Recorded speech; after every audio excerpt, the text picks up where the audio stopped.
मसीह यसू के अज़ीम और जलील नाम में आपकी सलामती हो। मेरा नाम पादरी प्रोफेसर टोनी विलियम है। गुज़िश्ता साल हुकूमत पाकिस्तान ने ज़ाकिर नाइक को पाकिस्तान में बुलाकर एक बहुत बड़ा एहसान किया उन लोगों पर जो ज़ाकिर नाइक साहब से बहुत प्यार करते थे।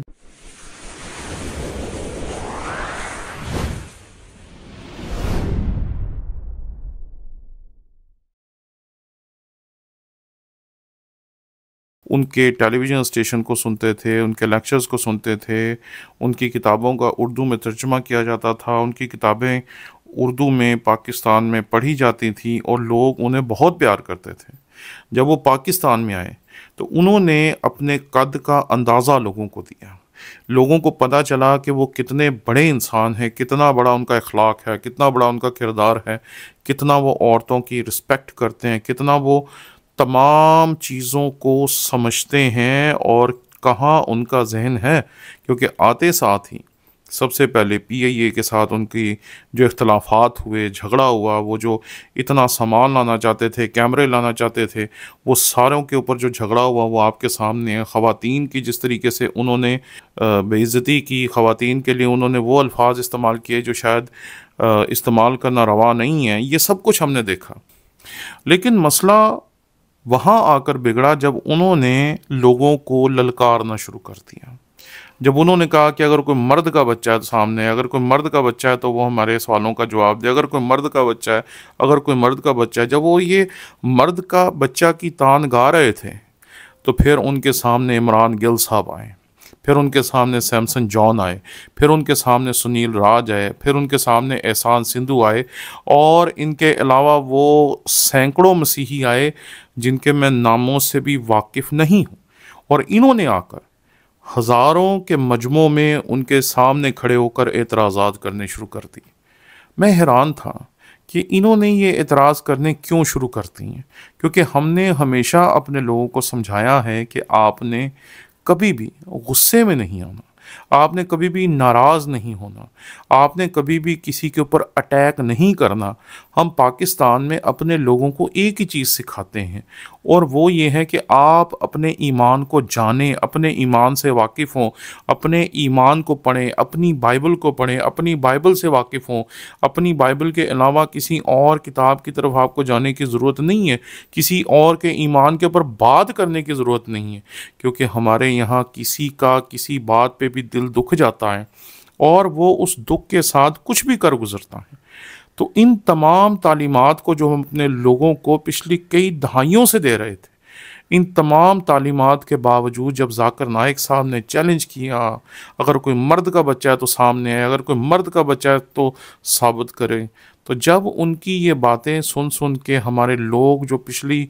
कई दहाइयों से सर झुकाकर जीने के आदी थे, उन्होंने ठान लिया कि वो जाकर बात करेंगे।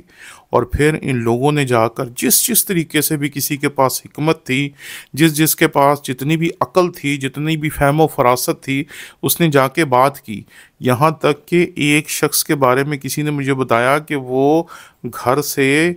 दूध लेने निकला था, लेकिन जब उसे किसी ने कहा कि ऐसे ऐसे जो ज़ाकिर नाइक ने तुम्हें चैलेंज किया, तुमने उसका जवाब क्यों नहीं दिया, तो वो ये सारा कुछ छोड़कर ज़ाकिर नाइक के सवाल का जवाब देने के लिए उसके मजमे में चला गया और उसने उसे सवाल पूछे और बाद में ज़ाकिर नाइक साहब ने उसका जवाब देने के लिए बड़ी मुश्किल महसूस की। मैं उस बंदे का नाम आपको नहीं बताऊंगा, लेकिन मुझे जब पता चला कि इतनी गैरत हमारे लोगों ने महसूस की जब उसने हमें ललकारा और वो गए और उन्होंने जाकर वहाँ पर बातचीत शुरू की। जब ये सब कुछ हो गया तो उसके बाद बहुत सारे लोग हैं जिन्होंने उन लोगों की पजीराई की,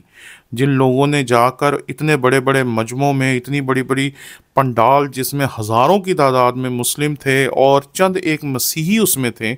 जो वहाँ पर सिर्फ सवाल पूछने के लिए गए थे और उन्हें इस बात की गारंटी नहीं थी कि उनकी हिफाजत का कोई इंतज़ाम है या नहीं है, उनको कोई कुछ कह सकता है या कुछ भी कर सकता है। लेकिन फिर भी वो मर्दों की तरह वहाँ खड़े हुए और उन्होंने ज़ाकिर नाइक साहब से सवाल किए।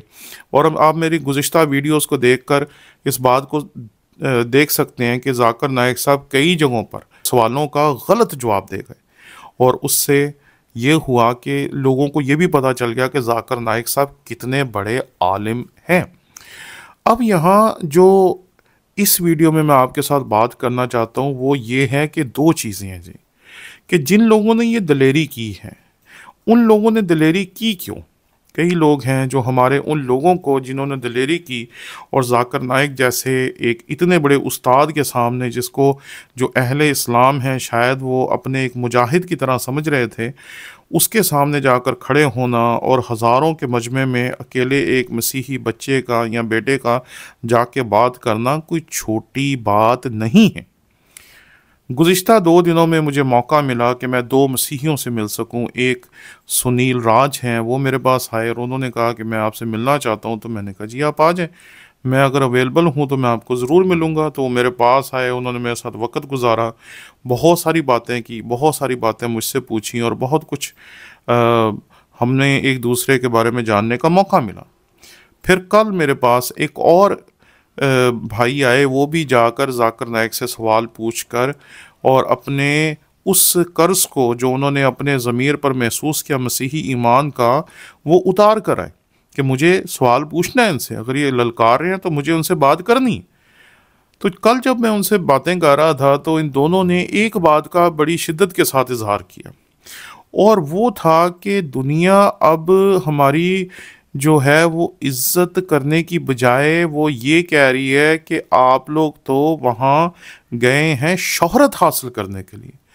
ये आपको कोई मसीहियत का जोश नहीं था, जज्बा नहीं था, या आप मसीही ईमान की खातिर वहाँ नहीं गए, बल्कि आप गए हैं वहाँ पर शोहरत हासिल करने के लिए। तो मैं हैरान था कि हमारे लोग कितना अजीब सोचते हैं। हम अक्सर सोचते हैं कि दूसरा जो कर रहा है ना, मैं उससे अच्छा कर सकता हूँ, लेकिन हम ये सिर्फ सोचते हैं, करते नहीं हैं जी। लेकिन अगर कोई शख्स वो काम कर लेता है तो उसके बाद हमें थोड़ी दलेरी हासिल करनी चाहिए, अपने अंदर दलेरी रखनी चाहिए, और हमें ये सोचना चाहिए कि अगर कोई वो काम कर गुजरा है तो हमें उसके कंधे पे हाथ रखना चाहिए और उसे कहना चाहिए वेल डन, आपने कमाल किया है। लेकिन हम क्या कर रहे हैं, हम अपने इन दोस्तों का जो दिल है वो तोड़ रहे हैं, उनके जज्बात को मजरू कर रहे हैं। हम उन्हें ये नहीं कह रहे कि तुमने कमाल किया। जाकिर नाइक साहब के पीछे पूरी उम्मत मुसलमान खड़ी थी, पूरा पाकिस्तान उनके पीछे खड़ा था, और हमारे जो नौजवान वहाँ खड़े थे उनके पीछे कोई खड़ा नहीं था, उनके पीछे कोई खड़ा होने वाला नहीं था, क्योंकि हम पाकिस्तानी मसीही कितना एक दूसरे का साथ दे सकते हैं। लेकिन उन्होंने दिलेरी की, उन्होंने हौसला किया, वो गए, उन्होंने बात की, सब कुछ किया। लेकिन अब